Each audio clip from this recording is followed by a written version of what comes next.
Tengo esta entrevista con, bueno, algunas de las farmacéuticas de la localidad, presentado por el Colegio de Farmacéuticos de la provincia de Santa Fe, segunda circunscripción Rosario. Hoy estoy charlando con Laura Da Vincenzi desde Farmacia Amazon. Y Laura, te saludo, ¿cómo andas? Buen día. Hola Fernando, buen día, ¿cómo estás? Muy bien, muy bien. ¿Vos? ¿Todo bien por allí? Me decías, Sí, bueno, están haciendo unos trabajos de mantenimiento por la zona, pero bueno, por suerte pudimos hacer esta conexión, ¿no? Que sí, Laura, déjame hacer un poquito de memoria. Bueno, empezamos esta es la tercera entrega, digamos, presentado por el Colegio de Farmacéuticos de la provincia. La primera fue con Karina Santeque, la segunda con Carmina Sindler, ahora con Laura de Vincenzi. Decía, de Farmacia Don Guillermo. Laura, distintos temas. Hemos hablado con las otras chicas de resfriados, de vacunas. Hoy el tema que vamos a tocar, ¿no? Lo charlamos previamente, obviamente, es la acidez, uno de los tantos problemas convenientes que tenemos, ¿no? Bueno, empecemos a charlar, desarrollarlo. sí, exactamente. Las chicas estuvieron hablando de temas que son más estacionales, como vacunas, resfríos, gripe, pero bueno, el tema de la acidez es algo que ya es más frecuente y que se da durante todo el año y todo el tiempo en personas adultas y no tan adultas, con estos momentos de estrés que uno vive y bueno, la acidez aflora. Si vamos a hablar entonces un poco haciendo una introducción de lo que es la Sí. acidez, el que la padece lo sabe perfectamente, pero bueno, es ese ardor que se siente en la parte baja del pecho, que muchas veces sube como un gusto agrio o amargo en la boca y la garganta. Esto se debe a que cuando el alimento ingresa a la boca, pasa por el esófago y llega al estómago.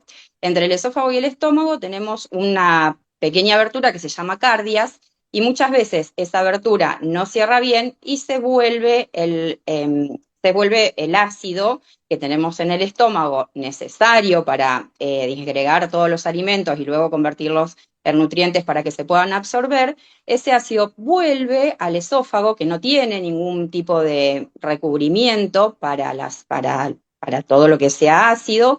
Entonces empiezan a manifestar estos síntomas de ardor, de irritación, y bueno, es debido a la presencia del ácido clorhídrico en el esófago. Tan molesto, ¿no? Tan molesto, sí, sí, muchas veces no, en la mayoría de los casos tenés que terminar tomando algún tipo de medicamento para poder controlarlo, obviamente. Laura, Eh, perdón, que te interrumpo un segundito. En un momento sí, eh, mencionaste el estrés al comienzo de la charla, ¿no? Sin dudas, una acidez, lo que estamos hablando, por ahí viene por comilonas, por ingesta, digamos, excesiva, exactamente, pero también incluye la parte nerviosa, ¿no? De la persona. sí, sí, seguramente. O sea, hay un montón de factores que podemos tener en cuenta como para evitar un poco o hacer menos daño a nuestro organismo con el tema de la acidez. Por ejemplo, el estrés. Lo que pasa es que manejar el estrés es muy complicado, pero suponete que hay otro tipo de medidas que se pueden tomar. Por ejemplo, elevar la cabecera de la cama unos 20 centímetros puede ayudar a reducir un poco los síntomas, sobre todo en la noche, que es cuanto más se pueden llegar a sentir. Lo mismo, tratar de comer cosas que no contengan picantes o fritos, las bebidas con cafeína, las bebidas gaseosas, el alcohol. También en el caso de los chocolates, los caramelos de menta, o sea, son todas cosas que son irritativas. Claro. Entonces, para una persona que ya padece de esta acidez por un reflujo, es tratar de evitar todo esto. Incluso cuando comemos a la noche, evitar comer comidas tan abundantes y no acostarse, sino en un periodo de por lo menos 2 horas de haber tratado de hacer la digestión, porque es bastante probable que si nos acostamos con el estómago muy lleno, también tengamos este tipo de reflujo. Esas son medidas higiénicas que uno puede tomar y incorporar a su vida para reducir los síntomas, pero realmente si tenés ya un reflujo realmente importante, vas a tener que acudir a medicamentos. Claro.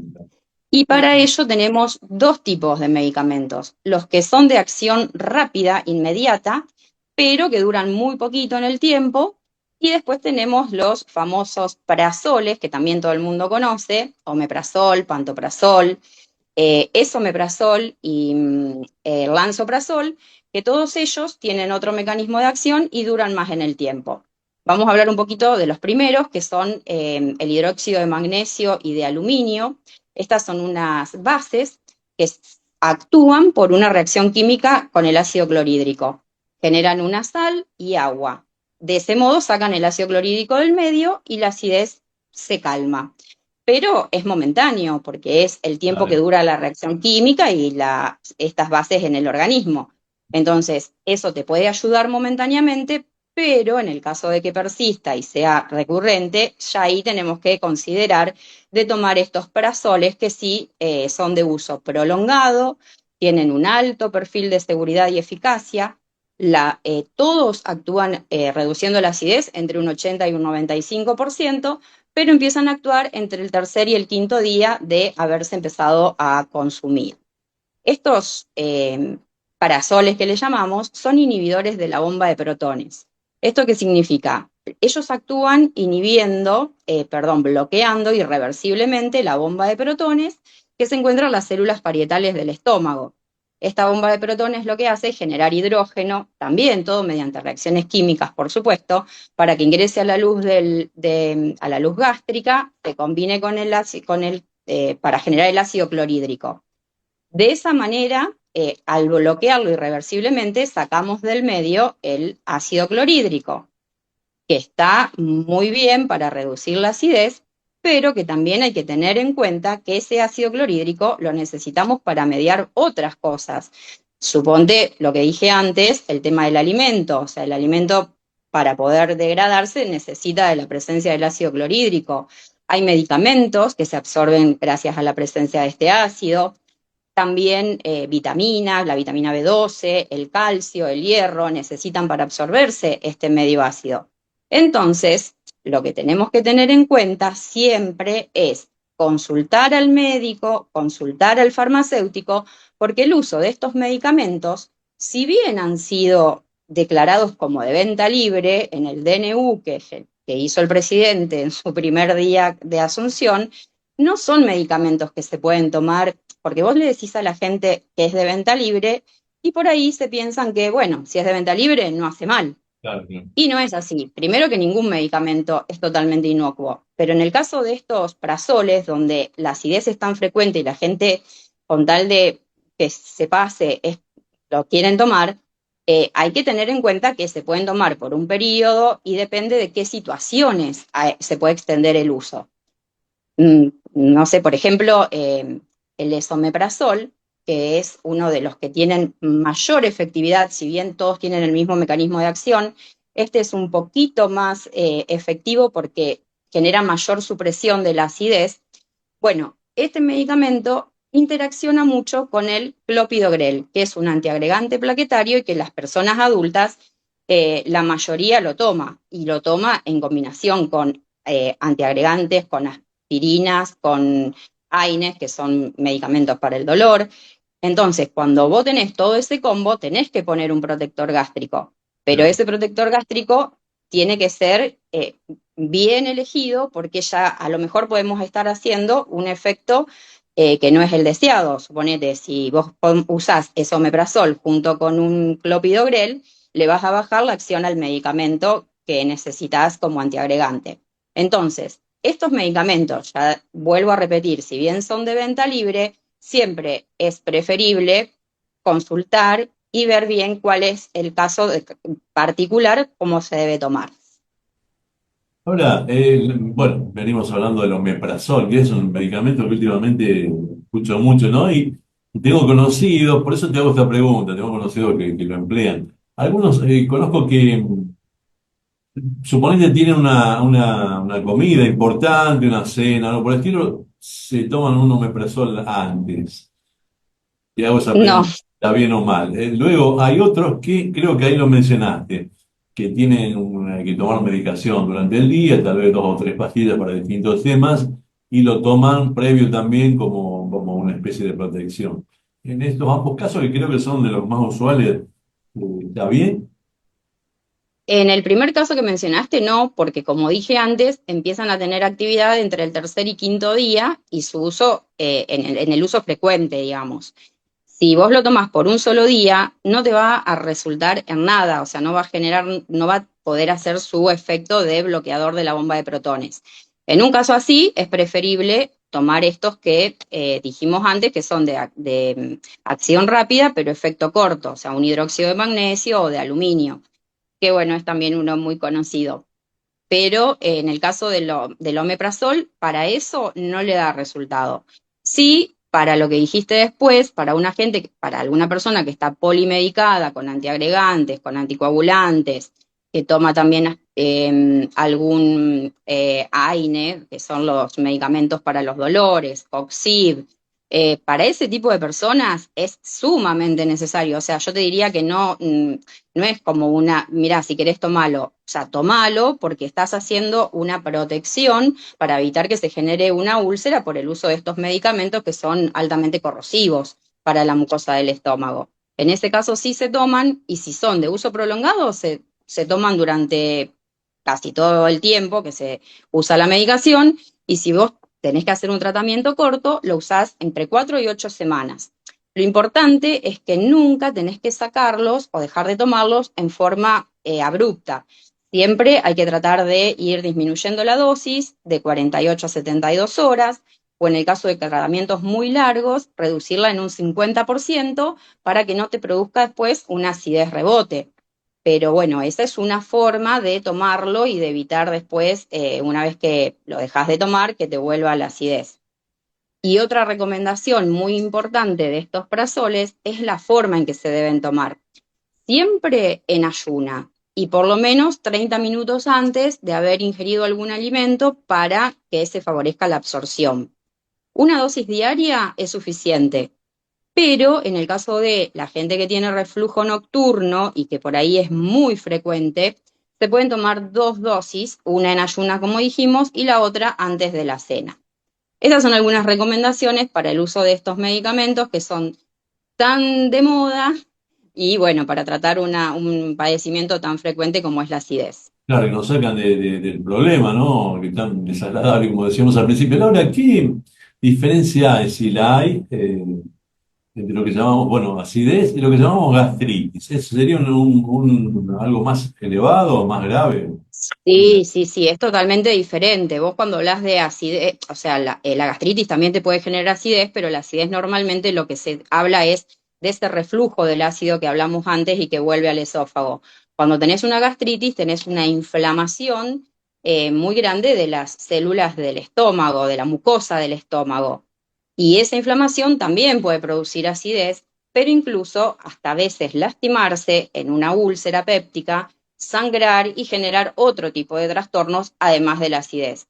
Por eso, cuando una persona manifiesta acidez en forma permanente, está bien, se puede medicar con el omeprazol, pero lo bueno es que consulte al médico porque si hay una gastritis, eso no se puede evaluar charlando. O sea, eso el Claro. médico te va a tener que dar un estudio, una endoscopía, para ver si realmente tenés alguna lesión o si se encuentra lastimada la mucosa del estómago. Eso es diferente y Esto, realmente siempre hay que consultar al médico por este tema. Laura, siempre basándome en experiencias, a veces propias, a veces conocidos, hay algunos que para la acidez te dicen, no, voy me tomo un vaso de leche fría o me tomo un yogur, cosas por el estilo. ¿Eso es recomendable o es todo lo contrario? En realidad, lo que hace es como calmar un poco el tema del esófago, le hace una protección momentánea y por ahí ayuda, pero no es, o sea, son más mitos que realidades. Hay el refresco que te trae, ¿no? Parecería que... Claro, incluso sí, ese refresco, porque al estar irritado el esófago, es algo que te genera como un recubrimiento, pero no, no te está calmando realmente. Y, y bueno, en cuanto a esto, por ejemplo, también tenemos otra afección del estómago, que es la presencia de bacterias, el Helicobacter pylori, tan conocido también. Y en este caso, cuando está la presencia de esta bacteria, que también se determina yendo al médico y mediante estudios, el tratamiento con omeprazol es muy importante, pero es durante 7 o 14 días, 2 veces al día. Por eso, escuchando todo esto, lo que nosotros queremos que la gente tenga en cuenta es que si bien ha pasado a ser un medicamento de venta libre, no es para que lo tomes como se te ocurra o durante un tiempo indefinido, porque nosotros, ya te digo, necesitamos la presencia del ácido clorhídrico para otras funciones de absorción de medicamentos y de alimentos. Entonces, si borramos todo el ácido clorhídrico por el uso permanente de este tipo de prazoles, también estamos haciendo un daño al organismo. Siempre hay que evaluar riesgo-beneficio. Y lo más importante en eso es consultar a un profesional, ir al médico o a su farmacéutico para que pueda recomendarle. Principalmente siempre ir al médico, porque los casos de acidez frecuente son de acidez por todo lo que mencionamos antes, por estrés, por a lo mejor comidas irritativas, pero puede haber algo más grave y para saber eso y diagnosticarlo se necesitan hacer estudios. De todos modos, para una primer consulta o evacuar alguna duda, digamos, el farmacéutico, para que conozcamos un poco, a lo mejor hay temas que no lo sabemos 100%, el farmacéutico está capacitado y habilitado, digamos, de alguna manera para dar una primera opinión, ¿verdad?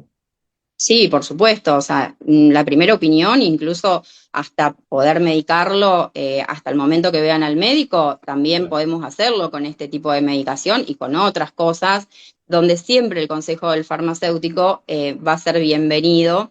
Y, eh, y bueno, y un poco tratando este tema, Fernando, podemos hablar del medicamento seguro, que el medicamento seguro siempre se compra en la farmacia, debe ser comprado en la farmacia, que es el lugar en donde sabemos que el canal de distribución llega en condiciones óptimas, desde las droguerías que transportan la medicación en transportes adecuados, si se necesita cadena de frío. Siempre tener en cuenta que los medicamentos no deben estar a más de 25 grados, entonces no podemos tener los medicamentos en cualquier lado. Muchas veces la gente te dice, mirá, lo compré en el kiosco, lo compré en otro Sí. lado, y sinceramente nosotros no podemos saber la procedencia de esas cosas. Que sean de venta Habitualmente libre no ANMAT, significa tampoco que se pueda comprar en cualquier parte, ¿no? no, es que no se puede, y hay una ley que lo prohíbe. En Santa Claro. Fe a lo mejor se hizo como un barullo con todo el tema de que se podían vender medicamentos en cualquier lado, y la realidad es que no se puede. O sea, hay una ley que acá no, o sea, no se aceptó, no se llegó a concretar esto de la venta de medicamentos en cualquier lado, y está penado realmente. Pero bueno, más allá de eso, que a nosotros no nos interesa. Lo que sí nos interesa es que el medicamento en el lugar seguro donde lo vas a encontrar es en la farmacia, y donde vas a encontrar también el consejo de tu farmacéutico para ver si realmente está bien lo que querés tomar, si obviamente ir al médico siempre es lo más recomendable, pero bueno, muchas veces en casos así donde el medicamento es de venta libre, se puede recomendar si lo toman o no. Los pacientes en general que tenemos sabemos la medicación que toma, entonces en el caso de las interacciones, decirle, mira, no te conviene este, te conviene este, porque en general uno es el que más conoce a su cliente paciente. Claro, claro. Pero bueno, la Hay realidad un es esa. vínculo entre el farmacéutico y el paciente, en este Es, caso el cliente y el paciente a la vez, que, bueno, hace que el farmacéutico de alguna manera conozca un poco la historia clínica también, ¿no? O al menos, sí, sí, sí, la anamnesis medicamentosa es realmente importante hacerla en todos los casos, incluso en gente que no conoces y te dice, bueno, dame algo para el resfrío. Siempre hay consultas mínimas, o sea, si es diabético, si tiene presión alta, o sea, hay patologías que no permiten tomar determinados medicamentos, y eso lo sabemos nosotros porque para eso estudiamos. O sea, si vos vas a comprar un medicamento en un kiosco, probablemente no te puedan dar ningún consejo, te lo vas a llevar y no vas a saber ni cómo tomarlo. Pero bueno, la realidad fundamental hoy es esa. ANMAT está sacando muchos lotes de medicamentos que la única forma en que nosotros tenemos de enterarnos es que la droguería nos manda el informe. Se retiran esos lotes del mercado porque pueden estar adulterados o porque pueden ser copias de los laboratorios, pero que en realidad son copias. O sea, adulteraron ese tipo, adulteraron la caja. O sea, eso se retira del mercado y se manda a destrucción. En el caso de que llegue a manos que no corresponden, nadie se entera de eso y esos medicamentos pueden estar contaminados con hongos, bacterias, microorganismos, o sea, que son realmente tóxicos para la persona. A lo mejor tienen, lo único, lo mejor que te puede pasar es que no tengan el principio activo deseado y que no te vayan a hacer el efecto que corresponde. Pero bueno, eso sería lo mínimo. El tema es la contaminación de esos medicamentos. Así que bueno, siempre tratamos de eso, de hacerles entender a la gente que el medicamento debe comprarse en farmacias para poder tener la seguridad de que están tomando algo que está en condiciones. Está muy buena y muy necesaria esta advertencia, ¿no? Es muy común por ahí los analgésicos, el famoso tafirol, por ejemplo. La verdad, está en todos lo encontrás en todos lados, ¿no? Y bueno, lo que vos explicás de algo que parece sencillo, inocuo, eh, las complicaciones que podría traer, ¿no? Exactamente, exactamente. O como era la Eh, valaspina en algún momento, no sé si aún se usa la cafeaspirina, valaspirina, ¿existen todavía? Sí. No. Siguen existiendo, pero bueno, el uso es cada vez menor porque realmente son ácidos que en este del tema que estamos hablando generan mucha acidez. Entonces, se han dejado de utilizar bastante este tipo de analgésicos y el paracetamol reemplazó mucho lo que es la terapia de analgesia, que no es un AINE y produce muchos menos efectos adversos. O sea, si vos tomás paracetamol solo, no es necesario que tomes un omeprazol, suponete, para proteger la mucosa gástrica, siempre y cuando tomes 4 hasta 4 miligramos diarios. Ya más de eso resulta ser también agresivo. Pero en general es lo que más se adecua a la gente, sobre todo a los adultos, para que no les genere otros efectos adversos. Laura, sabés que bueno, y para ir redondeando esta charla, te voy agradeciendo mucho, pero justo sin querer ahí di en un tema, yo en una época consumía mucha vallaspirina, en fin, fumaba, estaba con dolor de cabeza todo el tiempo y la vallaspirina estaba ahí, pero realmente causaba cierta acidez, ¿no? Exacto. Eso no sucede hoy día con algunos analgésicos. Vos me decías recién, las drogas son distintas a los que tenemos, a los más comunes de hoy. No, no, es que la aspirina es ácido acetil salicílico, o sea, estamos hablando de que es un ácido. Por eso hoy se utiliza, pero en una concentración de 100 miligramos como antiagregante plaquetario. Y eso sí es muy utilizado en las personas mayores, incluso es recomendable a partir de los 40 años para evitar justamente enfermedades del tipo trombitos y cosas que pueden llegar a realizarse con la edad. Este tipo de ácido acetilsalicílico se consume, pero en una concentración de 100 miligramos. Lo que vos estabas hablando, la vallaspirina, es de 500 miligramos. Con su forma analgésica de 500 miligramos, o sea, ejerce el efecto analgésico, pero a su vez es sumamente ácida y corrosiva. En caso de que vos tomes que vos me decís, no, la verdad a mí lo único que me hace bien para los dolores es la vallaspirina, y yo te voy a recomendar que tomes un protector gástrico para acompañarla, bueno, para evitar obviamente que se lesione la mucosa del estómago.